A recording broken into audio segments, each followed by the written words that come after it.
हमारे छोटे से गांव में, जहां सूरज की पहली किरण सीधे खेतों से होकर हमारे कच्चे घर की दीवारों तक आती थी, वहीं मेरे पापा रामलाल का दिन शुरू होता था। वो एक किसान थे जिनके हाथ हमेशा मिट्टी में सने रहते थे, पर जिनकी आंखें हमेशा आसमान छूने वाले सपने देखती थीं, और वो सपना मेरे लिए था, उनकी बेटी आरती के लिए। जब मैं छोटी थी तो वो मुझे कंधों पर बिठाकर गांव की पगडंडियों पर घुमाते और कहते, आरती बेटा, वो तहसील का बड़ा दफ्तर देख रही है, एक दिन तू भी ऐसी ही बड़ी साहब बनेगी। लोग अपनी तकलीफें लेकर तेरे पास आएंगे और तू उन्हें इंसाफ दिलाएगी। मैं तब उनकी बातें पूरी तरह समझ तो नहीं पाती थी, पर उनकी आंखों में जो चमक होती थी वो मेरे दिल में उतर गई थी। वो मजाक मजाक में मुझे एसडीएम साहिबा बुलाते थे, और उनका वो मजाक धीरे धीरे मेरी जिंदगी का सबसे बड़ा सपना बन गया। हमारे घर में चीजें भले ही कम थीं, लेकिन प्यार और हौसला कभी कम नहीं हुआ। माँ हमेशा कहती थी, तेरे बाबूजी ने अपनी पूरी जिंदगी लगा दी बस तेरी पढ़ाई के लिए, और ये सच था। पापा दिन भर खेतों में जी तोड़ मेहनत करते और शाम को मुझे पढ़ाने बैठ जाते। वो खुद ज्यादा पढ़े लिखे नहीं थे, लेकिन मेरी किताबों में उनकी दिलचस्पी किसी विद्वान से कम नहीं थी। वो अक्सर कहते, बेटी, शिक्षा वो शेरनी का दूध है, जो पिएगा वो दहाड़ेगा क्रूर। मेरे लिए उनका यही भरोसा मेरी सबसे बड़ी ताकत थी। गांव के लोग जब कहते, रामलाल, क्यों लड़की पर इतना पैसा फूंक रहा है, कल को शादी करके दूसरे घर ही तो जाएगी, तो पापा का बस एक ही जवाब होता, मेरी बेटी जहां भी जाएगी रोशनी फैलाएगी। वो सिर्फ एक घर नहीं, बल्कि पूरी पीढ़ी को संवारेगी। पापा की यही बातें मेरे कानों में गूंजती रहती और मेरे इरादों को हर दिन और मजबूत बनाती। उनका सपना अब सिर्फ उनका नहीं था, वो मेरी सांसों में, मेरी धड़कनों में बस चुका था। जैसे जैसे मैं बड़ी हुई, हमारे रास्ते की मुश्किलें भी बड़ी होने लगी। 12वीं अच्छे नंबरों से पास करने के बाद शहर के एक अच्छे कॉलेज में दाखिले की बारी आई, लेकिन कॉलेज की यीस और शहर में रहने का गर्ज हमारे लिए एक पहाड़ तोड़ने जैसा था। मैंने पापा के चेहरे पर चिंता की वो लकीरें देखी जो हर दिन के साथ गहरी होती जा रही थी। एक रात मैंने उन्हें माँ से धीमी आवाज में बात करते सुना, आरती की माँ, लगता है मीन का एक टुकड़ा बेचना ही पड़ेगा। बेटी के सपने के आगे ये मीन क्या चीज है। ये सुनकर मेरा दिल डूब गया। वो मीन सिर्फ मीन का टुकड़ा नहीं थी, वो हमारे परिवार का गुहारा थी, पापा के पसीने की निशानी थी। मैंने उसी रात तय कर लिया कि मैं अपने पिता के इस बलिदान को बेकार नहीं जाने दूंगी। शहर की जिंदगी बिल्कुल आसान नहीं थी। मैं एक छोटे से कमरे में रहती थी, पैसे बचाने के लिए रोज सुबह जल्दी उठकर घर का काम करती, फिर कई किलोमीटर पैदल चलकर बस स्टॉप जाती थी। दिन भर कॉलेज की पढ़ाई और शाम को एक छोटी सी लाइब्रेरी में बैठकर नोट्स बनाती। कई रातें तो ऐसी गुजरी जब मैंने सिर चाय और बिस्कुट पर ही गुहारा किया। लेकिन जब भी हिम्मत टूटने लगती, मुझे पापा का थका हुआ पर उम्मीदों से भरा चेहरा याद आ जाता। उधर गांव में भी बातें बननी शुरू हो गई थी। कुछ रिश्तेदार ताने मारते, लड़की हाथ से निकल गई, शहर भेजकर अच्छा नहीं किया।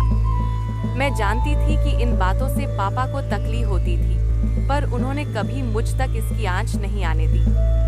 जब भी मैं फोन करती, वो हमेशा एक ही बात कहते, बेटा, तू बस अपनी पढ़ाई पर ध्यान दे, लोगों का काम तो कहना ही है। उनका यही भरोसा मेरी ढाल था। कॉलेज के बाद मैंने सिविल सेवा परीक्षा की तैयारी शुरू की। ये एक बहुत लंबा और मुश्किल सर था। मेरे साथ तैयारी करने वाले ज्यादातर छात्र बड़े शहरों से थे, जिनके पास महंगी कोचिंग और हर तरह की सहूलियत थी।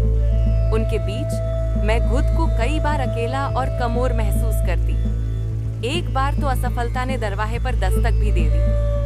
पहली कोशिश में जब मेरा नाम लिस्ट में नहीं आया तो मैं बुरी तरह टूट गई। उस रात मैं बहुत रोई, लेकिन अगले ही दिन पापा का योन आया। उन्होंने सिर्फ इतना कहा, शेरनी जब एक दम पीछे लेती है तो इसका मतलब ये नहीं कि वो डर गई। इसका मतलब है कि वो लंबी छलांग लगाने की तैयारी कर रही है। बस उनके इन चंद शब्दों ने मुझ में दोबारा जान फूंकी। दोस्तों, हम सबकी जिंदगी में ऐसे पल आते हैं जब लगता है कि शायद अब सब थम हो गया। पर यकीन मानिए, अगर आपके पास सिर्फ एक इंसान का भी अटूट विश्वास हो तो आप किसी भी तूफान से ला सकते हैं। अगर ये कहानी आपके दिल को छू रही है तो इस वीडियो को एक लाइक जरूर करें। चलिए कहानी में आगे बढ़ते हैं। पापा के उन शब्दों ने मेरे अंदर एक नई आग जला दी थी। मैंने दोगुनी मेहनत से तैयारी शुरू कर दी, अपनी लतियों से सीखा, अपनी रणनीति बदली और अपना पूरा ध्यान सिर्फ लक्ष्य पर लगा दिया। वो दिन और रातें शायद मेरी जिंदगी की सबसे कठिन थी। मैंने खुद को दुनिया से लगभग काट ही लिया था। मेरे कमरे की दीवारें और मूलों, नंशों और मोटिवेशनल कोट से भर गई थी। मेरी बस एक ही दुनिया थी, मेरी किताबें और एक ही सपना था, पापा की आंखों में अपने लिए गर्व देखना। इस बीच पापा ने भी अपनी जिंदगी की सबसे बड़ी लड़ाई लड़ी। उन्होंने गांव के साहूकार से ऊंचे ब्याह पर हर लिया ताकि मेरी किताबों और ऑर्म का जज पूरा हो सके। वो दिन में खेत पर काम करते और रात में पास के एक कारखाने में चौकीदारी करने लगे। उनकी सेहत गिरने लगी थी, पर उनका हौसला नहीं गिरा। जब भी मैं उन्हें पैसे भेजने से मना करती तो वो नारा होकर कहते, तू मेरी इक्र मत कर, तू बस उस कुर्सी तक पहुंचने की इक्र कर जो तेरा इंतजार कर रही है। आखिरकार परीक्षा और इंटरव्यू का दिन भी आ गया। जब मैं इंटरव्यू रूम के बाहर बैठी थी, मेरा दिल ओर ओर से धक रहा था। मन में हारों डर थे। मुझे पापा का चेहरा याद आ रहा था, माँ की दुआएं याद आ रही थी और उन लोगों के ताने भी याद आ रहे थे जिन्होंने कहा था कि मुझसे कुछ नहीं होगा। लेकिन जैसे ही मैंने कमरे में दम रखा, मेरे अंदर एक अजीब सी शांति आ गई। मुझे लगा जैसे मेरे साथ, मेरा हाथ थामे मेरे पापा चल रहे हैं। इंटरव्यू में मुझसे कई मुश्किल सवाल पूछे गए, लेकिन मैंने हर सवाल का जवाब पूरे आत्मविश्वास से दिया। मेरे जवाबों में सिर्फ किताबी ज्ञान नहीं था, बल्कि मेरा तजुर्बा, मेरा संघर्ष और मेरे गांव की मिट्टी की सच्चाई भी थी। जब मैं बाहर निकली तो मुझे नहीं पता था कि नतीजा क्या होगा। मैंने बस ऊपर देखकर कहा, मैंने अपनी तरफ से पूरी कोशिश कर दी है, अब आगे जो भी हो मंजूर है। रिजल्ट आने में कुछ हफ्ते बाकी थे और शायद वो इंतजार का समय मेरे संघर्ष के दौर से भी ज्यादा मुश्किल था। ऊन की हर घंटी पर दिल धक से हो जात। और फिर वो दिन आया। मैं अपने छोटे से कमरे में बैठी थी जब मेरे फोन पर एक दोस्त का मैसेज आया, आरती, रिजल्ट आ गया, जल्दी देख। मेरे हाथ कांप रहे थे। मैंने कांपते हाथों से वेबसाइट खोली और अपना रोल नंबर टाइप किया।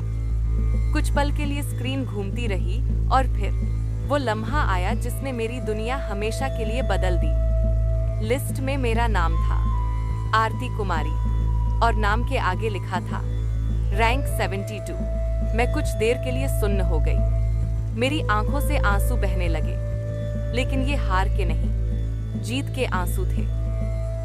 ये उन अनगिनत रातों के आंसू थे जो मैंने जागकर काटी थीं।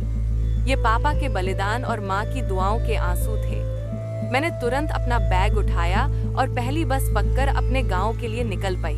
पूरे रास्ते मैं खिड़की से बाहर देखती रही और मेरी पूरी जिंदगी एक इल्म की तरह आंखों के सामने घूम रही थी। वो कच्चा घर, पापा का मुझे एसडीएम साहिबा कहना, साहूकार का ताना और मेरी वो रातें। आज हर खाम पर मरहम लग चुका था। जब मैं गांव पहुंची तो सूरज ढल रहा था। हमारा घर वैसा ही था, शांत और साधारण। मैंने दरवाजे पर दस्तक दी। माँ ने दरवाजा खोला और मुझे अचानक देखकर चौंक गई। मैंने कुछ कहा नहीं, बस उनके गले लगकर रो पी। मेरी आंखों में आंसू देखकर वो घबरा गई। क्या हुआ मेरी बच्ची, सब ठीक तो है? तभी अंदर से पापा की आवाज आई, कौन है? आरती की माँ। वो बाहर आए। उनकी नर मुझ पर पई। उनकी आंखों में हजारों सवाल थे। मैंने अपने आंसू पोंछे। मैं धीरे धीरे चलकर उनके पास गई। उनके पैर धूल में सने थे, कपड़े पसीने से भीगे हुए थे। वो अभी अभी खेत से लौटे थे। मैंने उनके पैर छुए और अपने बैग से एक लिफाफा निकाला। मैंने वो कागज उनके कांपते हुए हाथों में थमा दिया और बस इतना कहा, पापा, आपने जो सपना देखा था वो आज आपकी बेटी ने पूरा कर दिया। उन्होंने कागज को देखा, फिर मुझे देखा। उनकी आंखों में पहले हैरानी आई, फिर समझ और फिर गर्व की एक ऐसी चमक उठी जो मैंने आज तक नहीं देखी थी। उनकी आंखों से आंसुओं की धारा बह निकली।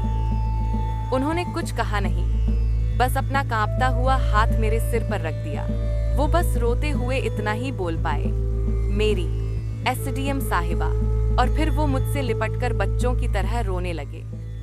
उनके आंसुओं में सालों का संघर्ष, दर्द, त्याग और इंतजार सब कुछ बह रहा था।